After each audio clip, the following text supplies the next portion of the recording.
difícil partir después de este testimonio en primera persona. Carmen Salgado era funcionaria de la salud. Carmen Salgado trabajaba en un hospital público. Carmen Salgado era de la Junta.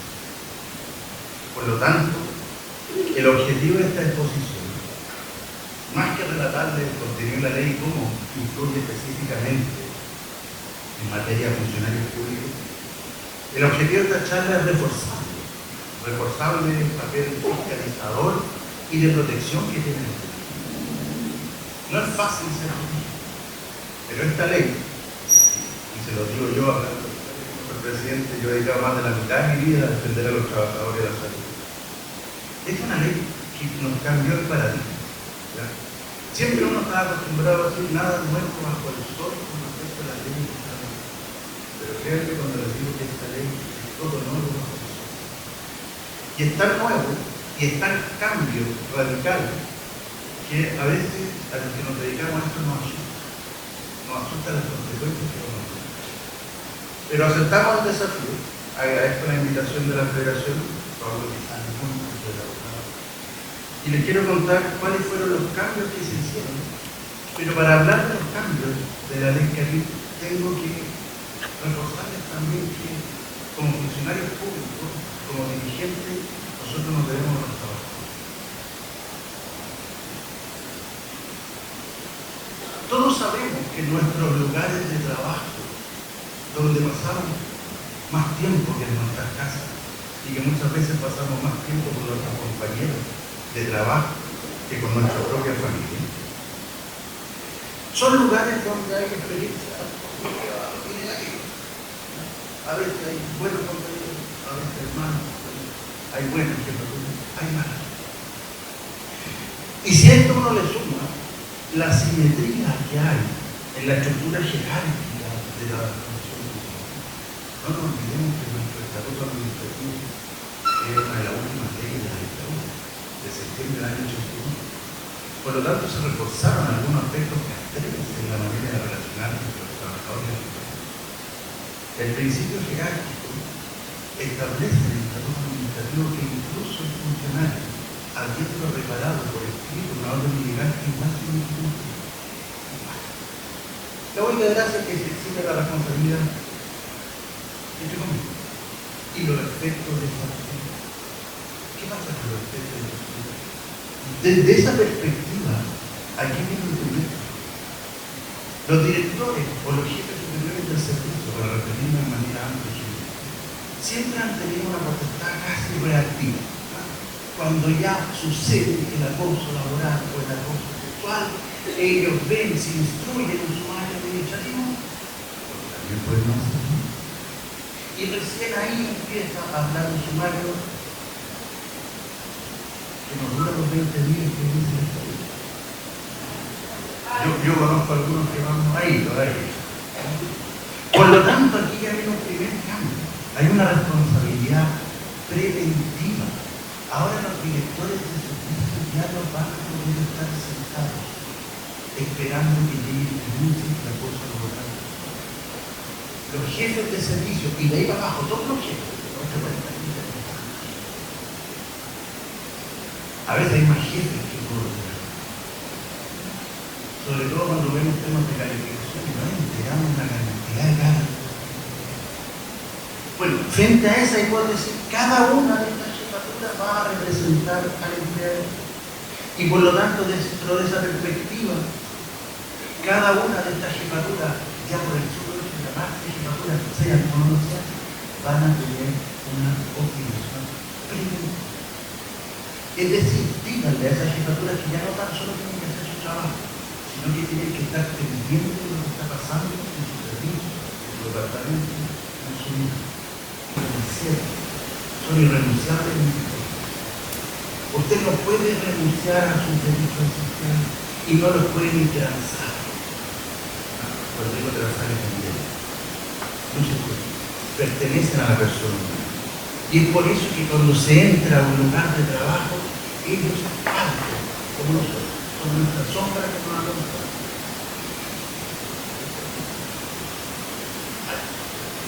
brevemente, estos derechos fundamentales.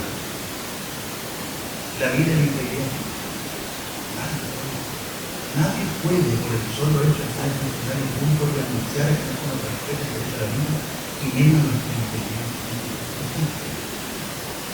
El respeto a la vida privada, a la honra de las personas. Y aquí siempre hemos tenido mecanismos que chocamos con los mecanismos de control. ¿Qué pasa con la medida de control? ¿Qué pasa con la intimidad? A un tiempo a esta parte se les dio por poner cámaras. También. Pongan cámaras, pero las cámaras tienen dos objetivos. Proteger el inmueble, cámaras por fuera, y proteger la salud de los trabajadores. No tienen por objetivo vigilar si las personas están trabajando. Ahí choca el derecho a la intimidad, a la vida privada de las personas. La inviolabilidad de toda forma de comunicación. Los correos electrónicos, por muy @hospitalxx.cl, por mucho que sea el fisco el que paga la cuenta, esos correos y lo que tienen son de los trabajadores. Y los empleadores no los pueden realizar. Si nosotros los publicamos, sí, de ahí también nos vamos a aumentar a la responsabilidad de nosotros, ya no como dirigentes, sino también como funcionarios y compañeros de trabajo. El concepto de acoso laboral del primer. Antes del 1 de agosto, acoso laboral, nos remitimos al Código del Trabajo, donde está compuesto por toda conducta que constituye agresión u hostigamiento reiterado. ¿Ya? Se ha entendido y se va a defender hasta el 1 de agosto que solo vamos a estar en presencia de acoso laboral cuando hay un comportamiento, una obligación, un daño de manera reiterada. ¿Cierto? Ya sea en contra de los trabajadores, uno u otro, ¿cierto? Y que tenga un resultado. ¿Cierto? Que sea afectado, que provoque un maltrato, maltrato o humillación, o amenaza o perjudique la situación laboral. A contar del 1 de agosto, a contar del 1 de agosto, esto cambia y se va a entender como acoso laboral, aunque sea una sola vez. Una sola vez. Y aquí, muchachos, se nos cambia. Y aquí hay que llamar a la responsabilidad, a la mediación y al estudio y a la capacidad. Porque desde esa perspectiva de que solamente tenemos acoso laboral, ¿cierto? Cuando se entiende agresión o hostigamiento ejercido en el empleador o por otro trabajador por cualquier medio, ya sea que se manifieste una sola vez de manera reiterada, tenemos que hacernos cargo de la condición de la naturaleza. En la actualidad, hasta el 1 de agosto, la víctima lo único que hace es echar a andar la bolita y desapareció. A veces la interroga, con suerte. En los sumarios, ellos no tienen una participación activa. Todo lo que se decida desde que echó a andar la denuncia de su declaración después para las víctimas quedó bajo secreto sumario. A contar del 1 de agosto, los sumarios van a tener como parte interviniente a la víctima. ¿Por qué? Porque va a tener derecho a reclamar. ¿Y dónde se reclama? Y hay una diferencia triste. Yo creo que no te la contaría, pero también creo que un control utópico al que sumar. El sector privado tiene a la dirección del trabajo un órgano marcadamente de los trabajadores. Nuestro sí, que es la Procuraduría marcadamente de los servicios. Lamentablemente vimos en el caso como la Procuraduría no tiene competencia para meterse en el medio de la vulneración de los derechos fundamentales. Y esa situación no. Por lo tanto, esta es la primera interrogación. ¿Tú no puedes ahora? No tengo respuesta. Sí sugiero la pregunta. Y ahí es donde está el papel de los dirigentes. ¿Por qué? Porque como todo puede ser acoso laboral, aquí es donde los dirigentes tienen que tener un papel importante, porque así como se exige la proactividad a los jefes superiores, también los dirigentes van a tener que entrar también. Si esa es nuestra pega.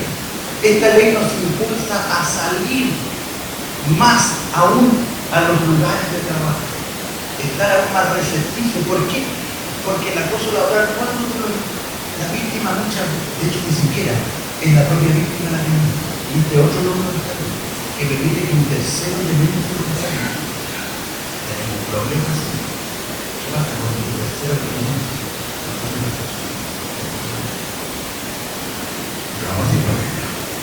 Fíjense que antes y después de la ley Carí, el acoso sexual quedó definido igual, como este acoso sexual chantaje. Dar para recibir, ¿cierto?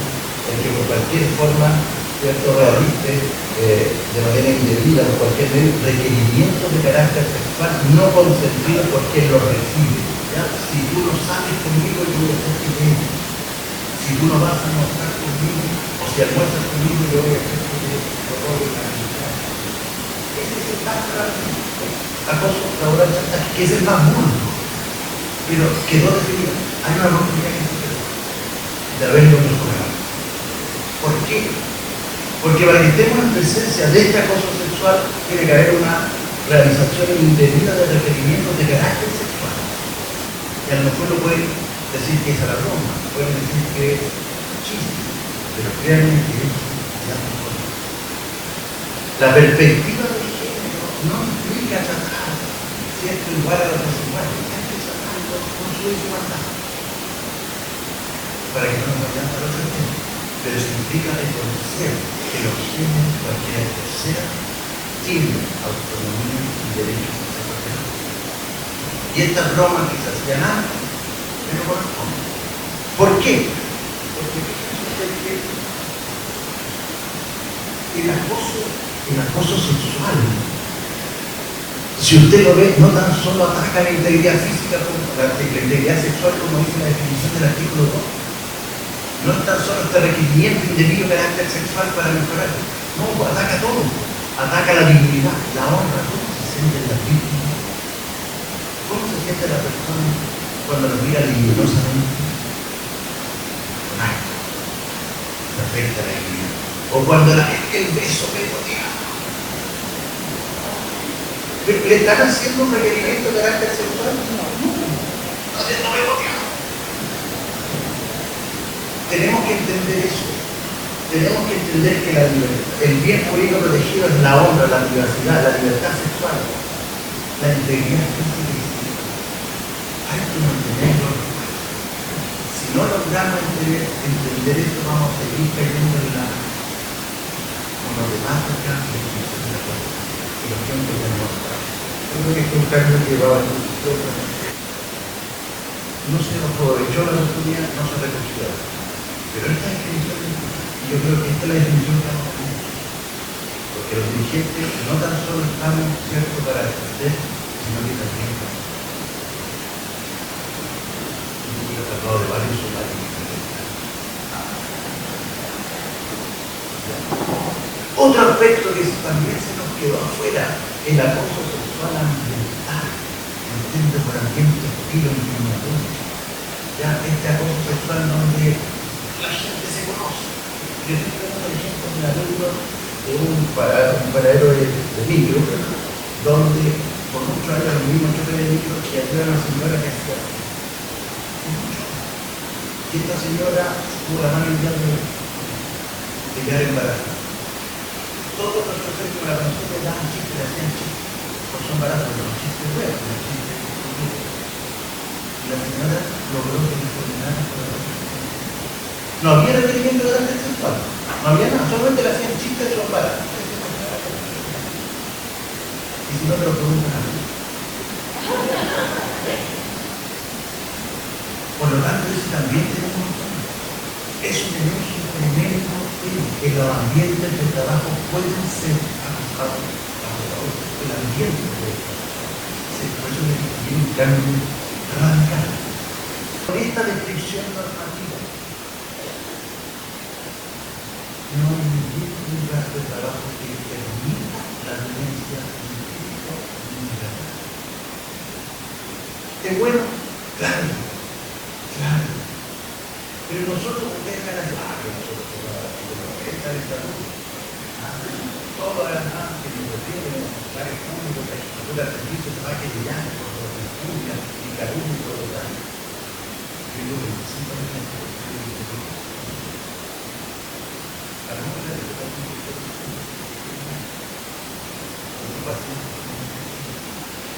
en el interior, unos 90, unos 90, renovarlo, limpiar. ¿Por qué? Porque cómo se caracteriza, ¿no?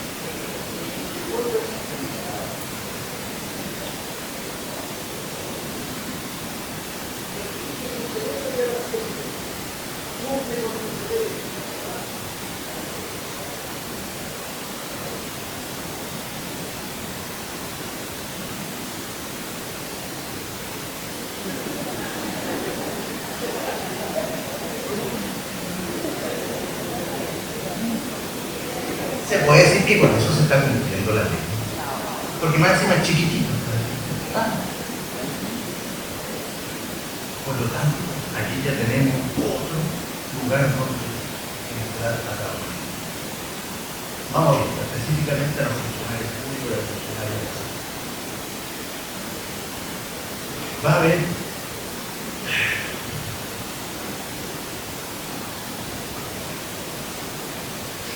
la ley 21.643 estableció un cambio fundamental en la ley orgánica de bases legales de la administración.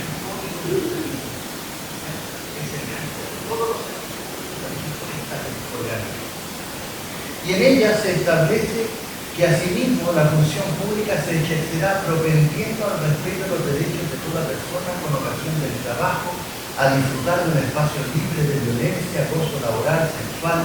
Los órganos de la administración del Estado deberán tomar todas las medidas necesarias para la prevención y investigación. Todo apunta que nos van a entregar nos van a entregar el mar, nos van a entregar la casa con el madera y el techo, pero las paredes, las instituciones, los cuadros, los adornos, y ahí hay que estar activos. Contenido mínimo al protocolo, ¿cierto? Como ya había dicho, identificar los peligros y la evaluación de los riesgos psicosociales. Cuando veamos el sumario, el Estatuto Administrativo establece una facultad a los fiscales de poder tomar medidas cautelares en investigación de una cosa laboral o sexual, que casi siempre es la supervisión de los trabajadores. La separación de los lugares de trabajo muy poco porque siempre falta funcionamiento. Muy poco los traslados por los preguntas de comunicación. Pero fíjense que ahora vamos a tener una obligación, porque otra obligación, la obligación de disponer de medidas preventivas urgentes que derivar al trabajador o a la trabajadora víctima a la respectiva autoridad o a quien determine. Ya no tan solo la víctima va a estar pendiente de hacer la denuncia y de hizo activo. Ahora la víctima tiene un papel activo y además tiene un nivel de protección de una manera acorde a la magnitud. La vocación de servicio público ya no justifica ningún tipo de violencia en el trabajo.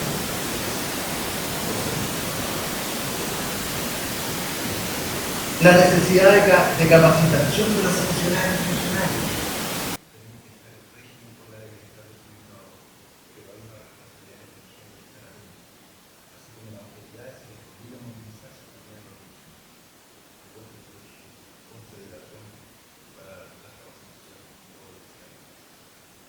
Muchas gracias.